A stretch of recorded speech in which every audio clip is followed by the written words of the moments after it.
Hello, investors. This is Ted Zhang, Associate Portfolio Manager with Revere Asset Management. Today is Sunday, November 10th, 4:19 p.m., coming to you from Fort Lauderdale with this weekend's Revere Roundup weekend walkthrough. So, jumping right into it, state of the market, we are in an uptrend. If you look at the GROTECTION gauge, we have the four coveted arrows under GROW. Market leaders acting extremely well. All indexes are at all-time highs, so of course above the short-term 21 EMA, above the medium-term 50-day SMA, and above the long-term 200 SMA. Jumping right into the charts, starting off with S&P 500. Before I get started with this, actually, let's go over the major events that happened last week. As we all know, we had the 2024 election between Trump and Harris. We also had FOMC Thursday. Trump won the election, and the markets received that in a very positive manner, gapping us up into new all-time highs. Markets fall through the next day, and then on FOMC, the Fed cut rates by 25 basis points. Really was a mute reaction on that day. Even during Powell's speech or question and answer session, it was quite mute. So that's a good thing to see. It was fully priced in, and then Friday, we closed at another all-time high. As you can see right here, November 6th was the aftermath of the election, gapped up to new all-time highs. Then we gapped up again November 7th, closed at another all-time high. And that was the day Powell spoke and the Fed released interest rates decision.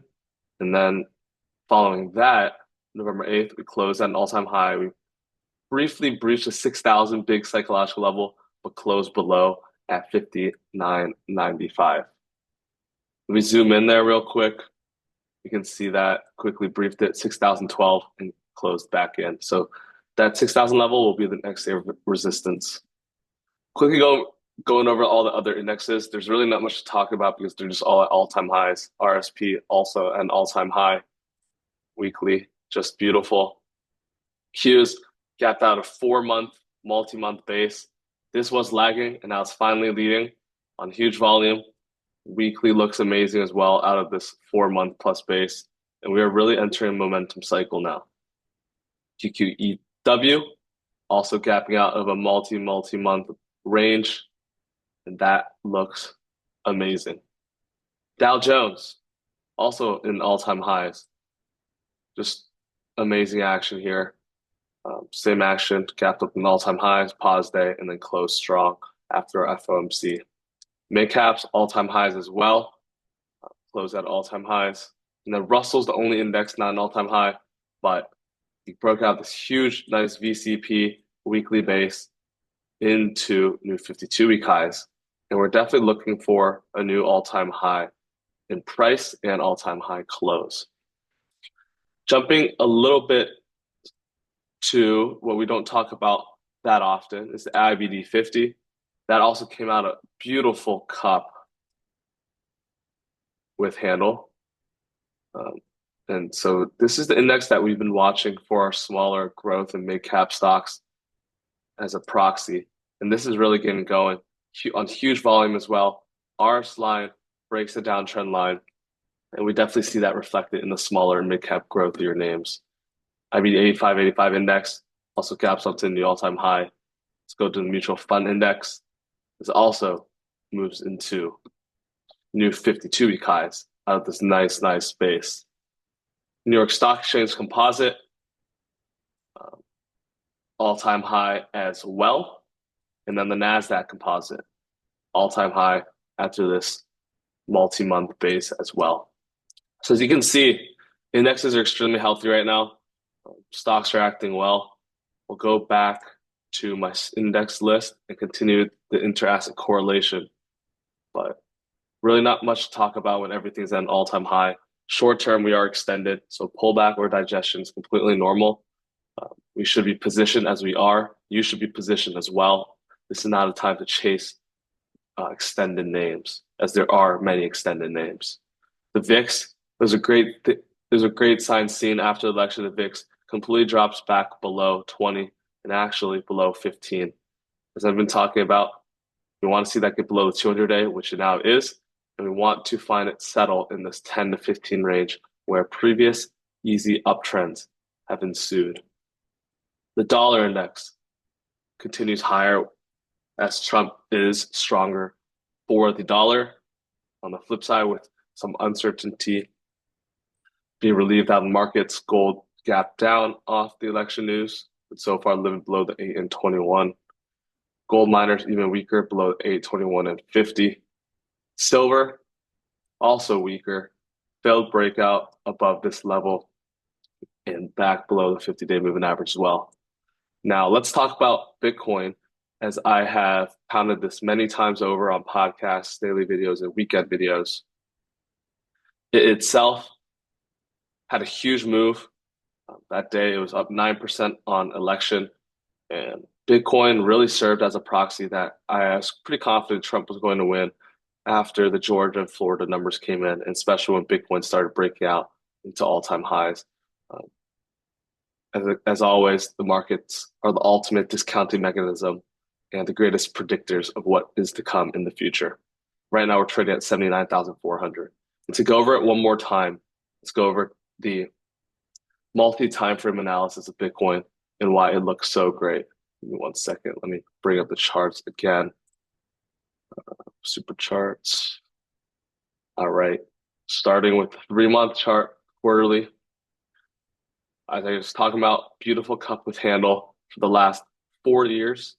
We had this shakeout quarter, then we had inside quarter, but now we took out last quarter's highs of 70,000, and so far we are moving. If you go on a monthly chart, you can see that cup with handle even in more detail. We never closed below this 55,000 level in any month or the 10-month moving average. Every single time we wicked below, closed back in the range between 55K and the 74K. Last month, we broke above 66,500, found resistance at 74K, and this month, this new month, we took it out.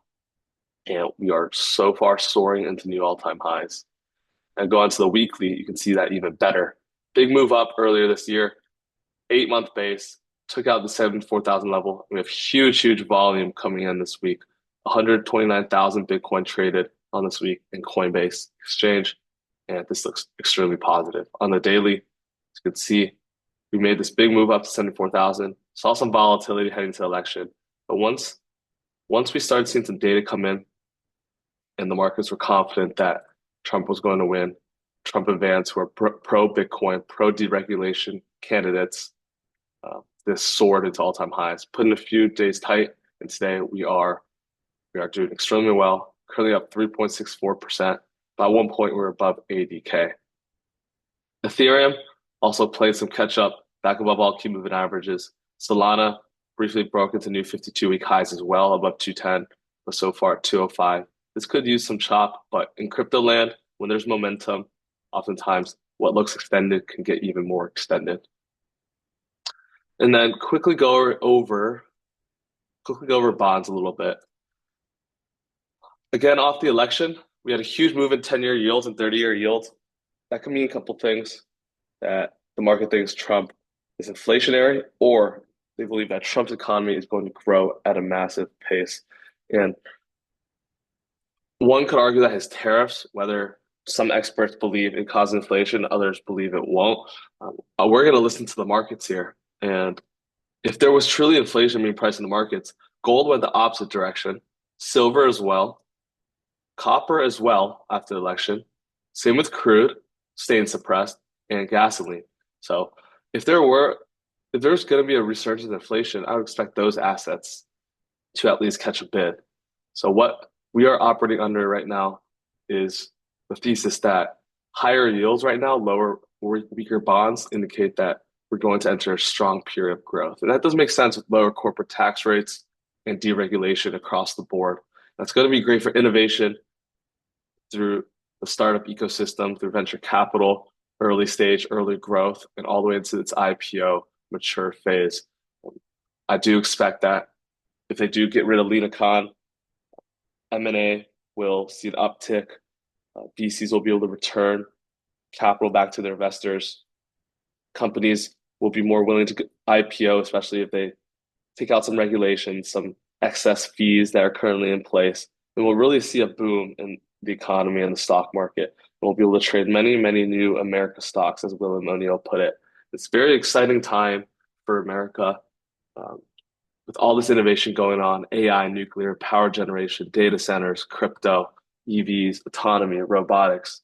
There's just so much going on, and there will be plenty of themes for us to get on in the now and into the future.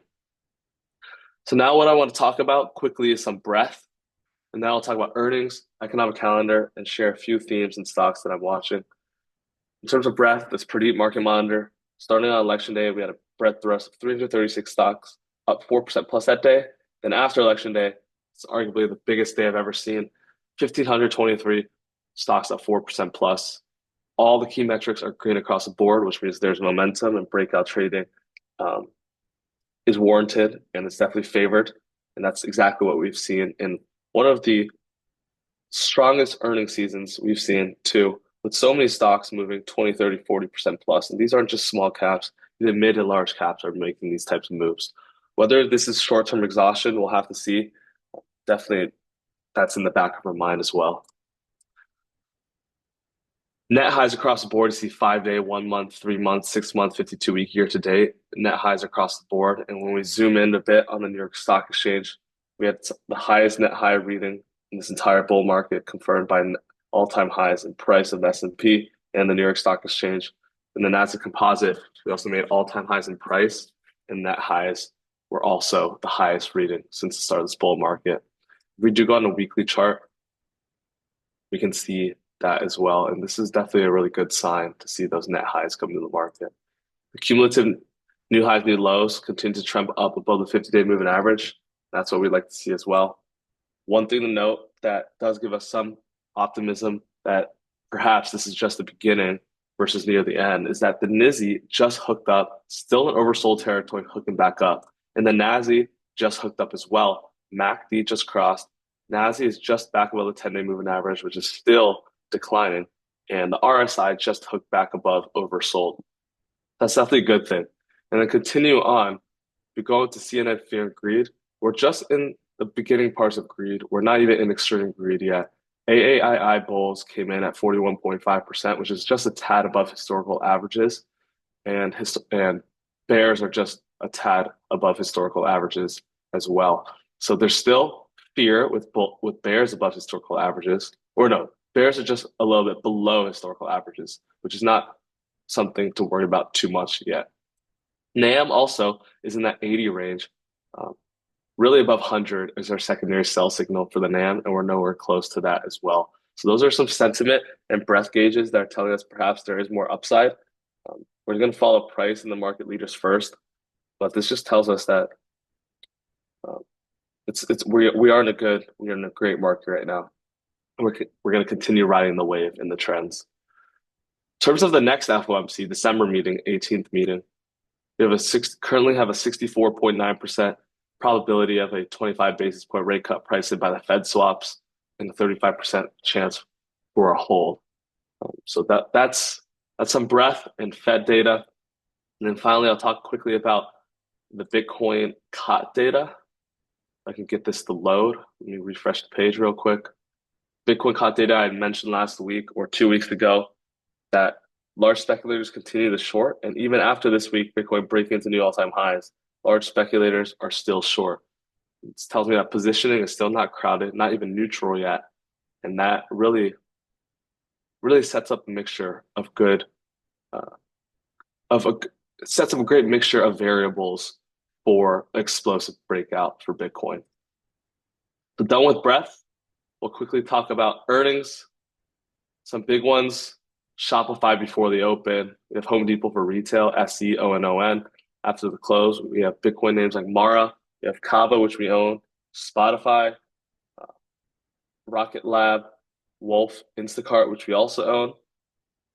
Before the open, we have Hut, another crypto name, Hive, another crypto name, BTM, another crypto name. And then after the close, we have Cisco.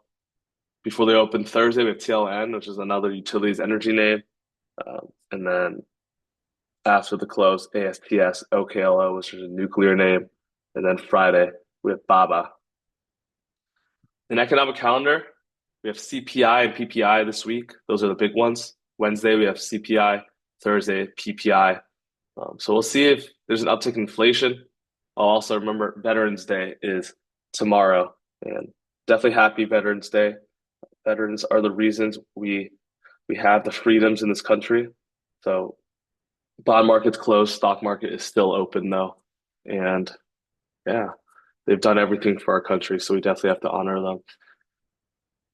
So that's the economic calendar, some earnings. Now flip back to Market Smith. We'll go to some charts of interest. We'll talk about the Trump trade first, since that was the main thing. In all honesty, I think with deregulations, that will be so all innovative and growth sectors will be a beneficiary. But I singled out a few specific stocks and themes. First one is Bitcoin, obviously, crypto. They're very pro crypto, and they're going to pass legislation, potentially build a strategic reserve in Bitcoin. This is in all-time highs. Tesla, Elon was a big part of Trump's win, and whether you love him or hate him, he did believe that the Democrats were going to destroy him and his company.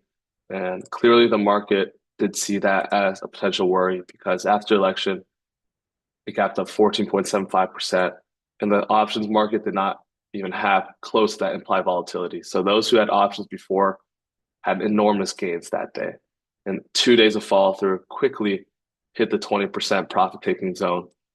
And there's some massive flows coming in. This is honestly perfect U-turn action after earnings. We capped up on earnings, found resistance at 271, pulled back. It started to seem a bit excessive, but it was on lower volume. And then boom, after election, huge volume came into the market. Look at the weekly, just an enormous change in character over 300. And this is into a new secular uptrend.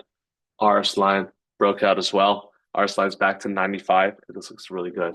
Tesla is a robotics, autonomy, and even crypto play because they own about 10,000 Bitcoin. Of course, they're EVs as well. And so it really has the combination of all themes. And with Trump's deregulation, it should help Elon continue his innovation in SpaceX and Tesla as well. Talking about space, RKLB also found it positive that Trump won in terms of space and deregulation.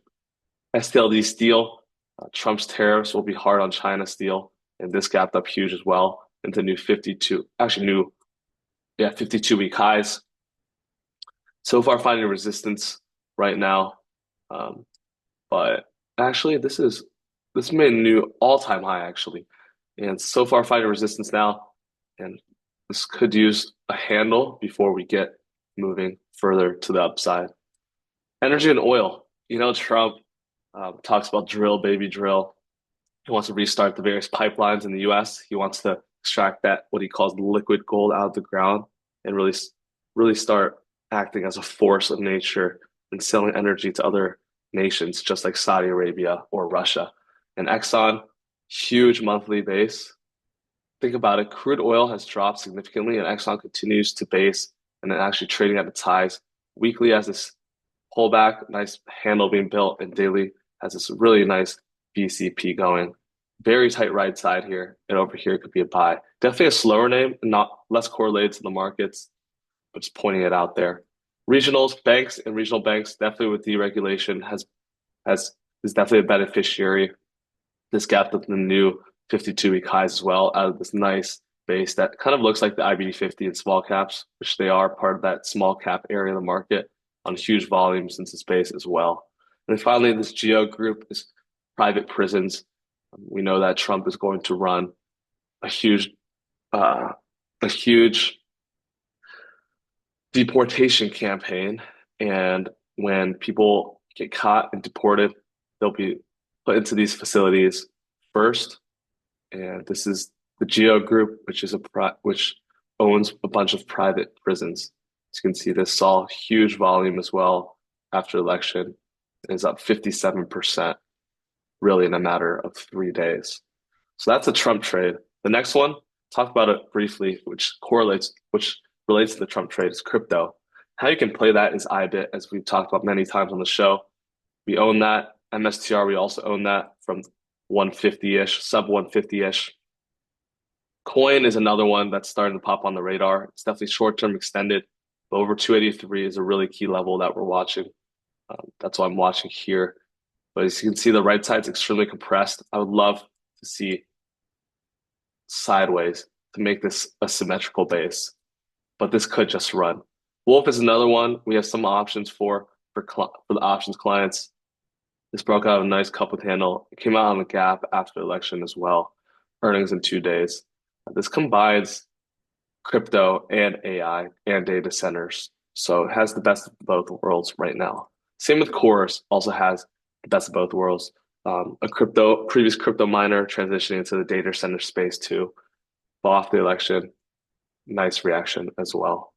And finally, a third theme I want to talk about is the nuclear theme. These are the small nuclear modular reactors, and this continues to make all-time highs. SMR, OKLO is run by Sam Altman. This is starting to build a base, earnings in 4 days, and then E perking up as well, earnings in 7 days. BST just starting to base as well after earnings, 326% year over year. It's really starting to look like there's going to be a turnaround situation going. As you can see, the previous quarter is minus 23%, minus 140%. So there's easing comparables here. 54% in sales, 42% gross margins. This looks amazing. Over 144 is definitely a buy. In terms of nuclear, without uranium, you cannot power nuclear reactors. The URA ETF is building a nice big cup with handle over this 3366 level is definitely a buy. And you can cheat in over this little level here as well. And part of that is CCJ has a very similar chart. And those are a couple levels where you can buy this stock. So yeah, pretty much summary of this week is new all-time highs across the board. Bitcoin as well. Trump won, 25 basis point rate cut in FOMC. Short term, many stocks are extended, but we are looking good at least in the intermediate term and long term. This also coincides with favorable 4-year presidential cycle. After presidential cycles, we tend to have nice rallies. This also coincides with the year-end seasonality, with November, December being 2 of the better months of the year. So we're going to continue to ride the trends. We are positioned nicely in the grow mode. And as always, that's going to wrap up this weekend's video. As always, I would love to hear from you guys. My name is Ted at revereasset.com. My Twitter is Ted H. Zhang. You can also reach out to Don and Dan at revereasset.com. Our YouTube is Revere Asset, and our website is revereasset.com. If you're interested in becoming a client, definitely reach out and we can give you a free portfolio review or just talk about your portfolio and let us know what we do here at Revere. And this is Ted Zhang with Revere Asset Management, telling it like it is. Thank you for listening and have a great rest of your weekend.